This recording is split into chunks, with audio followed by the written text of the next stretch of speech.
He swore he would never lie to her again. But this time the lie wasn't to protect himself. It was to protect her from the truth. Daniel sat at the desk holding a sealed hospital envelope with her name on it. Outside, rain fell softly against the window and his heart beat like a drum of guilt. He looked at her photo, that smile that made his world gentle, and whispered to himself, if she believes she's safe, maybe she'll live a little longer. Daniel and Elena had been married for 5 years. Their love was quiet, kind, the kind that grew from small gestures, coffee in the morning, shared laughter, silent walks at night. They had made a promise long ago, never lie, never hide, always tell the truth. But love can sometimes bend under the weight of its own promises. One morning, as Elena poured coffee, she asked him softly, "You're quiet today?" Daniel smiled, forcing calm into his voice. "Just tired, nothing more." She believed him, because love makes us blind to small tremors before the earthquake. That afternoon, Daniel checked the mailbox and froze. The hospital envelope sat there like a ghost waiting to speak. He opened it, his hands trembling. The words hit him like a bullet. Stage 4, terminal, estimated 6 months. For a long moment, he couldn't breathe.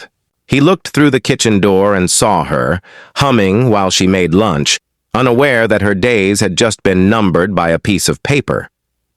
He folded the letter slowly, slid it into his pocket, and smiled when she looked at him.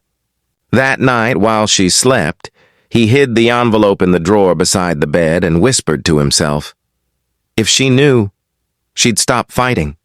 If she believed she was okay, maybe she'd stay. But the human heart cannot hide forever. Over the next weeks, Elena began to notice. Daniel's laughter was shorter, his eyes carried shadows, and his hands trembled when she touched them. "Daniel," she asked one evening, "are you hiding something again?" "No," he said too quickly. "Everything's perfect." Perfect, the most dangerous word in a marriage. He began to spend hours staring out the window, saying he was thinking. But he wasn't thinking, he was counting. Counting days, not moments. In a small notebook, he started writing, "Lie 1, she's fine. Lie 2, I'm fine." The lies grew like cracks under the paint, invisible at first, then impossible to hide. One night, when Daniel wasn't home, Elena opened the drawer to put away her bracelet. The corner of a paper caught her eye, the hospital logo. Her heart stopped. She unfolded it slowly, reading her own death sentence in the doctor's handwriting. She didn't scream. She didn't cry. She just sat down quietly, the paper trembling in her hands. Some truths don't explode, they dissolve you quietly. But she didn't confront him. That night she looked at him across the dinner table and smiled as if nothing had changed. If he can lie for me, she thought, then I can lie for him. And so began their silent agreement of deception born from love. Days passed, then weeks. She grew weaker, but he stayed close, clinging to a hope that was already gone. He would hold her hand and whisper, "Next month we'll go to the sea." She nodded, knowing there wouldn't be a next month. They stopped telling the truth, not because they stopped loving each other, but because love itself had become the lie. One evening, when Daniel went out to get her medicine, Elena recorded a voice message on her phone. Her voice soft, tired, filled with mercy. "If you're hearing this, Daniel, I already knew. I wanted you to have one lie left, the lie that you saved me." The next morning, she was gone. Daniel sat in the quiet hospital room, her phone beside him, the message still playing. He opened the drawer and found another envelope, this one with his name written on it in her handwriting. Inside, she had written, "You lied to save me, and I lied to save you. Love made us both cowards, but kind ones."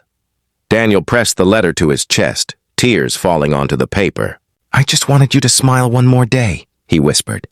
Later, he stood by her grave, the world silent except for the wind moving through the trees. He placed the letter beside her name and said softly, "I kept your secret too. Because sometimes love isn't about truth. It's about mercy. And mercy always costs something."